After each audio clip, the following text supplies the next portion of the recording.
High বন্ধুরা, কেমন আছো তোমরা সবাই? আশা করি ভালো আছো। গুলটুস অ্যাক্টিভিটি চ্যানেলে তোমাদের অনেক অনেক স্বাগত।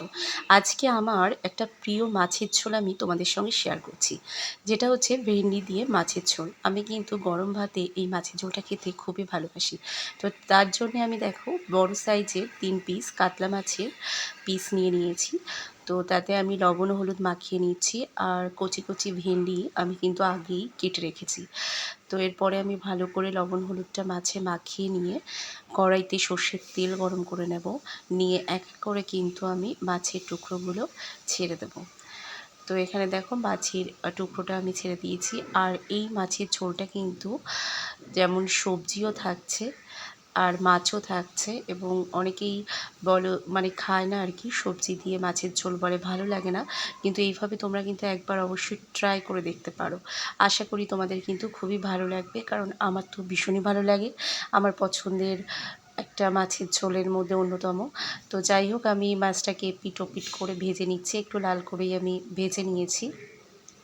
এরপর মাছ ভাজা তেলে কিন্তু আমি এক এক করে ছেড়ে দিয়েছি কালো জিরে, আর তারপরে দিয়ে দিয়েছি কয়েকটা কাঁচা লঙ্কা। তো দেওয়ার পরে আমি কেটে রাখা ভেন্ডি দিয়ে দিলাম, দিয়ে লবণ হলুদ দিয়ে দেব। লবণ হলুদ দেওয়ার পরে কিন্তু আমি নাড়াচাড়া করব। তো ভেন্ডিটাকে নেড়ে ছেড়ে একটুখানি কিন্তু ভেজে নেব। তো ফ্লেম কিন্তু আমি এই সময় মিডিয়াম ফ্লেমেই রেখেছি। তো মিডিয়াম ফ্লেমেই কিন্তু আমি ভেজে নিচ্ছি, কারণ ফুল ফ্লেম দিলে অনেক সময় পুড়ে উঠতে পারে, আর তাতে করে কিন্তু খেতে তেমন ভালো লাগবে না। আর এই সময় দেখো আমি সর্ষে বেটে রেখেছিলাম, তো বাটিতে সর্ষে বাটার সঙ্গে একটু জল মিশিয়ে আমি দিয়ে দিলাম।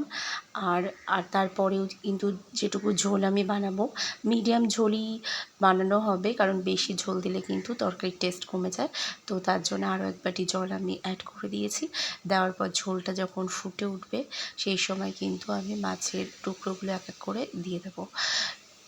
দেওয়ার পরে আবার একটু হালকা হাতে আমি নাড়াচাড়া করব, তার আগে আমি দিয়ে দিয়েছি ঢাকা। তো দেখো ঢাকনাটা খুললাম, খুলে আবার আমি একটুখানি হালকা হাতে খুন্তির সাহায্যে একটু নাড়াচাড়া করে নিচ্ছি।